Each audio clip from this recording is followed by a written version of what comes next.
Cinema കോൺക്ലേവിൽ നടത്തിയ പ്രസംഗത്തിൽ വിശദീകരണവുമായി സംവിധായകൻ അടൂർ ഗോപാലകൃഷ്ണൻ. ദളിതരെയും സ്ത്രീകളെയും മോശമായി പറഞ്ഞിട്ടില്ല. സർക്കാർ ഫണ്ട് ഉപയോഗിച്ച് നിർമ്മിക്കുന്ന എല്ലാ നവാഗത സിനിമാ സംവിധായകർക്കും പരിശീലനം വേണം.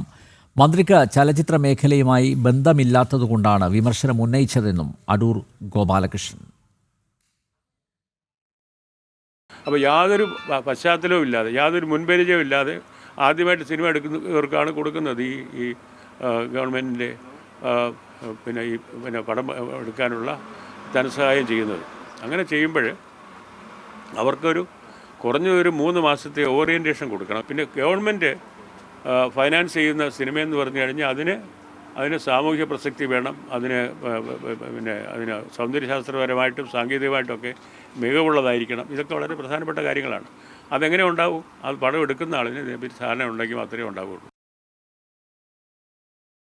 ശ്രീനന്ദ ചേരുന്നു. ശ്രീനന്ദ, അടൂർ ഗോപാലകൃഷ്ണൻ പറഞ്ഞതിൽ എന്താണ് തെറ്റ് എന്ന് അദ്ദേഹം ആവർത്തിച്ച് ചോദിക്കുന്നു. മാത്രമല്ല, കൃത്യമായിട്ടുള്ള വിശദീകരണം തന്നെയല്ലേ അടൂർ ഗോപാലകൃഷ്ണൻ ഇപ്പോൾ മാധ്യമങ്ങൾക്ക് മുന്നിൽ നൽകിയത്? പട്ടികജാതി പട്ടിക വിഭാഗങ്ങളിൽ പെട്ട കലാകാരന്മാർക്ക് മാത്രമല്ല, എല്ലാവർക്കും, അതായത് സർക്കാർ ഫണ്ട് ഉപയോഗിച്ച് സിനിമ നിർമ്മിക്കുന്ന എല്ലാവർക്കും, എല്ലാ പ്രതിഭകൾക്കും കൃത്യമായ പരിശീലനം നൽകണമെന്ന് പറയുന്നതിൽ എന്താണ് തെറ്റ്? എവിടെയാണ് അധിക്ഷേപം?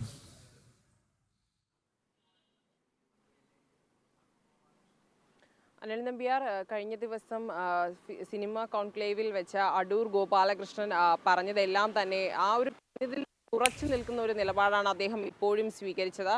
ഇപ്പോൾ നമ്മോട് പ്രതികരിക്കുകയുണ്ടായെന്ന് പറഞ്ഞാൽ ഈ ഒരു കാറ്റഗറി തിരിച്ചോ അല്ലെങ്കിൽ ആരെയും വ്യക്തിഹത്യ നടത്തിയതായി അദ്ദേഹം പറയുന്നില്ല. താൻ പറഞ്ഞത് നവാഗതരായി വരുന്ന സംവിധായകർക്ക് അതിൻ്റെതായ പരിശീലനം മാത്രം സിനിമകൾ എടുക്കാൻ വരിക.